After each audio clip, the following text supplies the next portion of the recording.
John, we've talked before about how it's still very early days for this group, and you've still got a couple of players who are yet to be involved for you this season in Sondre Langas and Owen Beck. How are they both getting on? Yeah, they're both doing really well. They've had a couple of weeks training now, which is great. Sonny's had his first 60 minutes in the week, which was pleasing. So, they're both really close to joining back into the squad. And what about the other injured party? Any updates on Corey Backett-Taylor or Ryan Brewster for us? Yeah, Ryan has upped his work in the week, and I think he'll be part of the training group next week, which is great, and Corey the same. So, we're nearly fully fit and ready to go. Yeah, fully fit is sort of rare words. It's pretty much unheard of, I think. How much of a challenge will it be? One you want, of course, but how much of a challenge will it be when you've got all these bodies back? Listen, it's part of having a really good squad, and it's really exciting. We want players to come off the bench and make an impact, which I think we've done already this season. Over the course of the 46 games, everyone's going to be needed. So I've said it before, it's not about any individual, it's about the group effort and everyone driving each other on every day in training and keeping the standards high and having that one goal at the end of it. Has the level in training, since you've got the players in and got players back, have you seen the levels go up in training as well? I think that, listen, the levels of training last season were excellent. Everyone was fully committed. The attitude of every player that we've worked with at the football club has been top draw. So, no, nothing's changed. The intensity's still been very good, and I'm really pleased. What about this week? Any particular focus that you've been working on?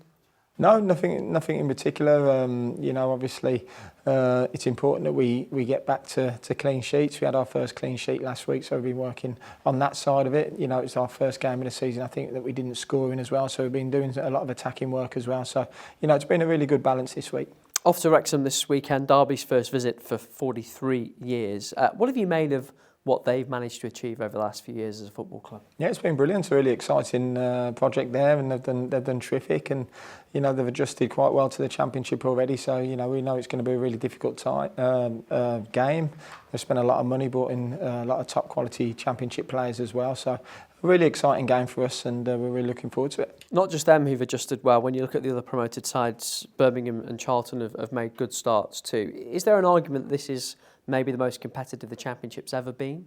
Yeah, I think so. I think every team can beat each other, which usually happens in the Championship. But I don't think there's a real standout contender like there has been in the last couple of years. So I think it's just important over the course of the season that when you have your run of games where you're winning, and you're getting that level of consistency, that you keep that consistency going, and anyone can end up in that top six. You've picked up 4 points from your past 2 away games, could easily have been 6 points as well with what happened at Ipswich. How much confidence does that give you wherever you go, I guess? Yeah, listen, I think the group are really confident anyway, home and away. We go into each game very confident. Obviously on the road we've done well of late. We went to Burnley and did well as well, and performed really well there. So, the group are in a really good place, and we're looking forward to the game.